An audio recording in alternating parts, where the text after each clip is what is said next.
જય શ્રી કૃષ્ણ. શ્રી રાધા કૃષ્ણાભ્યામ નમઃ. આપ સર્વેનું આ ચેનલની અંદર સ્વાગત છે. આજે આપણે સર્વ સમસ્યાઓનું સમાધાન એક સાથે કેવી રીતે થઈ શકે એના ઉપર વાત કરીએ. એક સરસ મજાની વાતથી આપણે ચાલુ કરીએ. વૃંદાવનની અંદર ભગવાન શ્રી કૃષ્ણ પોતાની લીલાઓમાં મગ્ન હતા અને ત્યારે ગોપીઓ એમના દર્શને આવી અને દર્શને આવતા એમણે રસ્તામાં જોયું કે સામે કાંઠે યમુનાજીના સામે કાંઠે એ દુર્વાસા ઋષિ પધાર્યા છે. અને દુર્વાસા ઋષિને જોઈ અને ગોપીઓને તો સહર્ષ ખૂબ જ એના માટે કંઈ કરવા માટે તૈયાર થઈ. ગોપીઓએ એમના માટે અનેક વ્યંજનો, મિષ્ટાનો અને ભોજન તૈયાર કર્યું. પરંતુ થયું એવું કે આગળ વરસાદ હોવાને કારણે યમુના નદીની અંદર તો પૂર આવેલું હતું, બાઢ આવેલી હતી. તો હવે ગોપીઓ મૂંઝાય કે આપણે દુર્વાસા મુનિને આ આપણા ભોજન થાળ કેવી રીતે પહોંચાડીશું. ત્યારે સમસ્યાનું સમાધાન લેવા માટે એ કૃષ્ણના શરણાગત થઈ અને કૃષ્ણ પાસે આવે અને કહે છે કે આપના ગુરુદેવ એ દુર્વાસા ઋષિ સામા કાંઠે આવીને બેઠેલા છે અને આપણે એમને ભોજન અમારે જમાડવું છે, તો કેવી રીતે અમે એમને આપ દેવા માટે જઈએ? અત્યારે તો આ યમુનાજીની અંદર બાઢ આવેલી છે, પૂર આવેલું છે. ત્યારે કૃષ્ણ ભગવાને ગૂઢતાથી હસી અને કહ્યું કે એવું છે, જો એવી સમસ્યા હોય તો આપ એવું કરો કે એમને યમુનાજીને કહેજો કે જો કૃષ્ણ બાલ બ્રહ્મચારી હોય, બ્રહ્મચર્યનું સતત પાલન કરતા હોય, કોઈની સાથે રમણ ન કરેલું હોય તો અમને માર્ગ આપો. ત્યારે ગોપીઓ એકબીજાની સામે જોઈ અને મરક મરક હસવા લાગી, તાલીઓ દેવા લાગી. છતાં પણ પોતાના નાથ, પોતાના હૃદયેશ્વર શ્રી કૃષ્ણ ઉપર એમને શ્રદ્ધા હતી અને એવો એ યમુનાજીને કાંઠે જઈ અને પ્રાર્થના કરી કે અમારા હૃદયેશ્વર ભગવાન નંદનંદન યશોદાનંદન જો સર્વદા સદાને માટે એ બાલ બ્રહ્મચારી હોય, બ્રહ્મચર્યનું પાલન કર્યું હોય, તો આપ અમને એમના બળથી માર્ગ આપો. તો તરત જ યમુનાજીએ એમને માર્ગ આપી દીધો અને ગોપીઓ તો પોતાના થાળો લઈ અને દુર્વાસા ઋષિના સાનિધ્યમાં પધારી અને દુર્વાસા ઋષિને એમણે આ બધું અર્પણ કર્યું.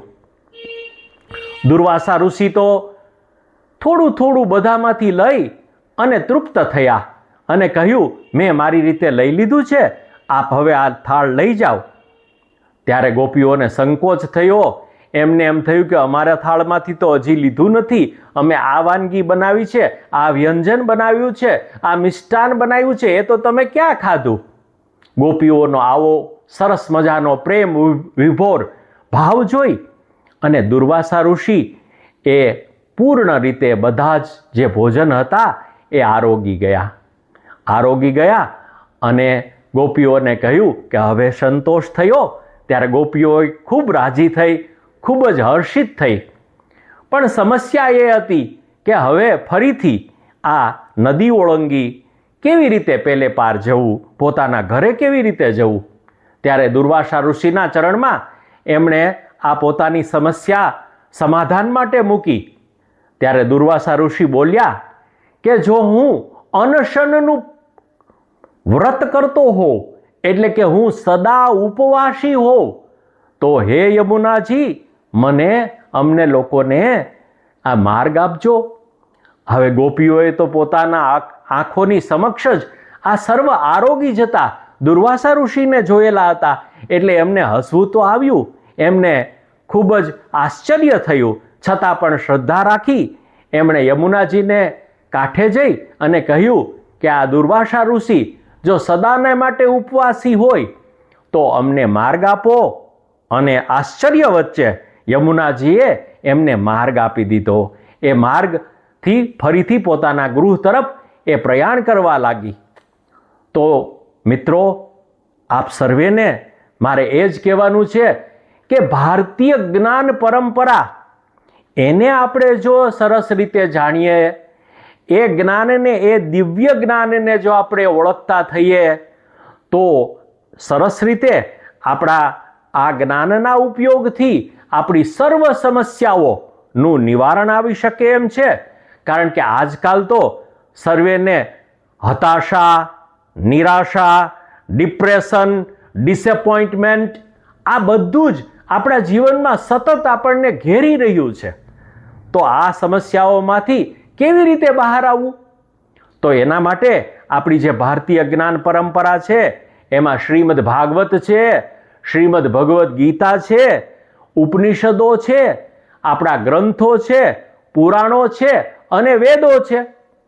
તો ધીમે ધીમે આપણે આ સર્વ ગ્રંથોને ધ્યાનમાં લઈ અને આપણે એના માટે આગળ સમજતા જઈશું. આપણી સમસ્યાનો કેમ ઉકેલ લાવવો એ આ ગ્રંથોના સહારે આપણે એ માર્ગ ઉપર પ્રશસ્ત થઈશું.